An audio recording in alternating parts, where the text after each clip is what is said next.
അല്ല, അതെ, മുഖ്യമന്ത്രി അത് സനാതന ധർമ്മം എന്ന് പറയുന്നത് വർണ്ണാശ്രമമാണ്, അത് ചാതുർവർണ്ണത്തിന്റെ ഭാഗമാണ് എന്നെല്ലാം പറഞ്ഞ് അത് കൊണ്ടുപോയിട്ട് സംഘപരിവാറിന് ചാർത്തി കൊടുക്കാണ്. സംഘപരിവാറിന് മാത്രം അവകാശപ്പെട്ടതാക്കി മാറ്റാണ് സനാതന ധർമ്മത്തെ. അത് ഞാൻ പറഞ്ഞതുപോലെ ഇന്ത്യയുടെ കൾച്ചറൽ ലെഗസിയാണത്, സാംസ്കാരിക പൈതൃകമാണ്. അദ്വൈതവും അതുപോലെ തത്വമസി എന്നുള്ള വാക്കും നമ്മുടെ വേദങ്ങളും ഉപനിഷത്തുകളും അതിന്റെ സാരാംശങ്ങളും എല്ലാം ഉള്ളതാണ് സനാതന ധർമ്മം എന്ന് പറയുന്നത്. അത് നമ്മുടെ പാരമ്പര്യത്തിന്റെ ഭാഗമാണ്. അതെല്ലാം സംഘപരിവാറിന് ആണ് എന്ന് പറയുന്നത് പോലെയാണ്. ഞാൻ പറഞ്ഞതുപോലെ അമ്പലത്തിൽ പോകുന്നവരും ചന്ദനം തൊടുന്നവരും കാവി ഉടുക്കുന്നവരൊക്കെ RSS ആണെന്ന് പറയുന്ന പോലെയാണ്. ഇത് അവർക്ക് അവകാശപ്പെട്ടാണ് എന്ന് പറഞ്ഞ് മുഴുവനായി അവർക്ക് വിട്ടുകൊടുക്കുകയാണ്. തെറ്റാണ് മുഖ്യമന്ത്രി പറഞ്ഞത്. മുഖ്യമന്ത്രി പറഞ്ഞത് തെറ്റാണ്. സനാതന ധർമ്മത്തെയും ഹൈന്ദവ പാരമ്പര്യത്തേക്ക് എല്ലാ മതങ്ങളിലും ഉണ്ടായതുപോലെ പൗരോഹിത്യവും രാജഭരണവും ഭരണകൂടങ്ങളും എല്ലാം ദുരുപയോഗം ചെയ്തിട്ടുണ്ട്. അത് വേറെ കാര്യം. വർണ്ണാശ്രമത്തിന് അല്ലെങ്കിൽ ചാതുർവർണ്ണത്തിന് അനുകൂലമായ നിലപാടൊന്നും അല്ലല്ലോ നമ്മുടെ. ഗുരുദേവൻ സനാതന ധർമ്മത്തിന്റെ അതിന്റെ സാങ്കത്യത്തെ കുറിച്ചാണ് അദ്ദേഹം വിശദീകരിച്ച് പറഞ്ഞത്. സനാതന ധർമ്മത്തെ മുഴുവൻ തള്ളിക്കളഞ്ഞുകൊണ്ട് അത് മുഴുവൻ സംഘപരിവാറിന്റെ ആണ് എന്ന് അവർക്ക് കൊടുക്കുന്നത് എന്താണ്? അതിനകത്തൊരു വർഗീയതയില്ല. സനാതന ധർമ്മത്തിൽ ഒരു വർഗീയ കാഴ്ചപ്പാട്, ഒരു ചേരിതിരിവിന്റെ കാഴ്ചപ്പാട് പുസ്തകമൊന്നുമില്ല. അങ്ങനെ ദുർവ്യാഖ്യാനം ചെയ്യപ്പെട്ടപ്പോൾ ഉണ്ടായ സംഭവമാണ്. തെറ്റായ രീതിയിലാണ് അദ്ദേഹം അത് അവതരിപ്പിച്ചത്. പണ്ട് പറയില്ലേ കാവ്യവൽക്കരണം, തെറ്റായ വാക്കാണ്. ഏകവൽക്കരണം ആ വാക്ക് ഉപയോഗിക്കാൻ പാടില്ല. കാവ്യ കൊടുക്കാനൊക്കെ RSS അങ്ങനെ ചന്ദനം തൊടുന്നവരില്ല RSS അമ്പലത്തിൽ പോയി എല്ലാവരും ഹിന്ദുക്കളെ മുഴുവൻ ആട്ടിത്തെളിച്ച് അവരുടെ തൊഴിൽ ആക്കുകയാണ്. അല്ലല്ലോ അല്ലല്ലോ.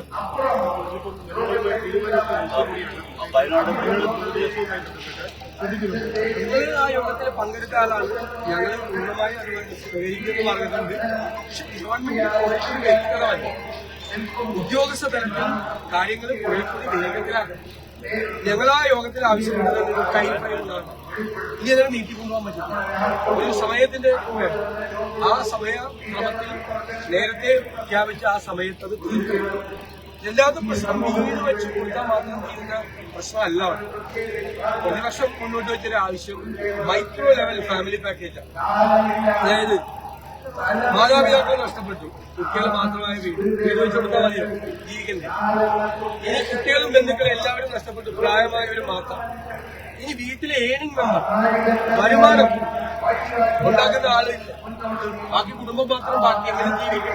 അപ്പൊ ഓരോ കുടുംബത്തിലും മൈക്രോ ലെവൽ ഫാമിലി പാക്കേജ് വേണം. അവർക്ക് ജീവിക്കാൻ, അവർക്ക് വരുമാനം ഉണ്ടാകാൻ, അവരുടെ ഉപജീവനത്തിനുള്ള കാര്യം ഇതെല്ലാം ചെയ്യണം.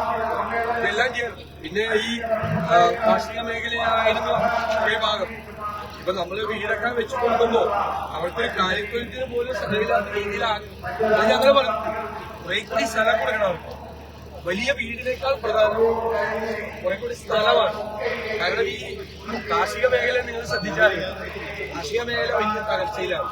അവർ പലരും ജീവിക്കുന്നത് പശുവിന്റെ പാല് കൊടുത്തിട്ട് ഒരു കാര്യത്തൊഴുത്ത് പോലും കെട്ടാൻ സ്ഥലമില്ലാത്തൊരു അവസ്ഥ വരണം. നമ്മളവരെ റീഹാബിലിറ്റേഷൻ എന്ന് പറയുന്നത് വീട് നഷ്ടപ്പെട്ടവരെ വീട്ടിൽ കൊണ്ടുപോയി താമസിക്കുന്നത് മാത്രമല്ല, അത് കുറെ കൂടെ വൈഡർ ആംഗിൾ, കുറെ കൂടെ വിശാലമായ കാഴ്ചപ്പാട് അവരുടെ ജീവിതത്തിലേക്ക് മടക്കിക്കൊണ്ടുവരാൻ വേണ്ടിയിട്ടുള്ള പദ്ധതികളിലേക്ക് കടക്കണം എന്നുകൂടി ഞങ്ങൾ ആ യോഗത്തിൽ ആവശ്യപ്പെട്ടിട്ടുണ്ട്. അല്ലാതെ ആലോചിക്കാമെന്നാണ് പറഞ്ഞത്. നേരത്തെയും പറഞ്ഞിട്ട് ആലോചിക്കാം, പക്ഷെ അതിനുള്ള കോൺക്രീറ്റ് ആയിട്ടുള്ള പദ്ധതികളൊന്നും ചെയ്തിട്ടില്ല. ഇപ്പൊ തന്നെ കൃത്യമായിട്ടുള്ള ബെനിഫിഷ്യറീസ്, അതായത് ആരാണ് വിക്ടിംസ് യഥാർത്ഥത്തിൽ എന്നതിന്റെ ലിസ്റ്റ് കറക്റ്റല്ല. ഞാനത് വളരെ സങ്കടകരമായ കാര്യം. നമ്മളിവിടെ ഇതിനോട് യോജിച്ച് പോകാൻ തീരുമാനിച്ചുകൊണ്ട് പലതും പറയാത്തത്. അതായത് ഇതുവരെ രണ്ട് രീതിയിലുള്ള ആളുകളുണ്ട് നമുക്ക് അക്കോമഡേറ്റ് ചെയ്യുന്നത്. ഒന്ന് വീട് എടുത്തു വീട് അതൊരു വിഭാഗം ആളുകൾ. ഇത് എത്ര പേരുണ്ട് തന്നെ കണക്കല്ല.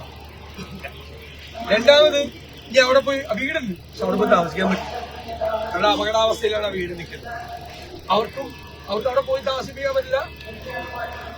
ആരും പോകരുതെന്ന് നിർദ്ദേശം പറഞ്ഞിട്ട് അവിടെ പോകരുത്, പോകാനും പറ്റില്ല, താമസിക്കാനും പറ്റില്ല. അവര് വേണം. അതെത്ര പേരുണ്ട്?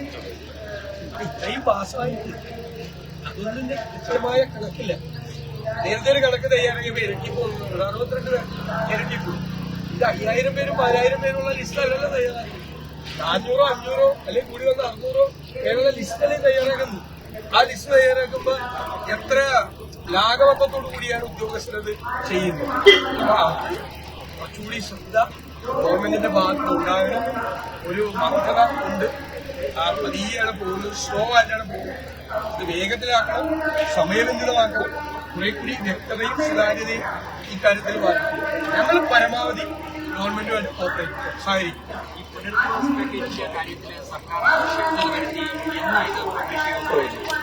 അവര് ഒരു ജനുവരി 15 ആകുമ്പോഴേക്കും ചെയ്യാമെന്നാണ് എന്റെ ചോദ്യത്തിന് മറുപടിയായിട്ട് മീറ്റിംഗിൽ പറഞ്ഞു. 15-ാം തീയതി വരുമ്പോഴത്തേക്കും ഒരു വ്യക്തത വരുത്തണം.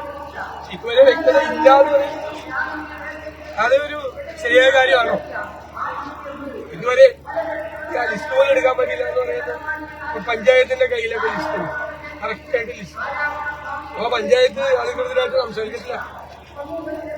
ഈ ഉദ്യോഗസ്ഥർ സംസാരിച്ചെങ്കിൽ നമ്മളൊരു ലിസ്റ്റ് തയ്യാറാക്കുമ്പോൾ അത് കമ്പയർ ചെയ്ത് നോക്കണ്ടേ, ഇതൊക്കെ ശരിയാണോ എന്ന് പരിശോധിക്കണ്ടേ. ഗ്രാമപഞ്ചായത്തിന്റെ കയ്യിൽ ലിസ്റ്റ് ഉണ്ട്, ലോക്കൽ ബോർഡിന്റെ കയ്യിലുണ്ട്.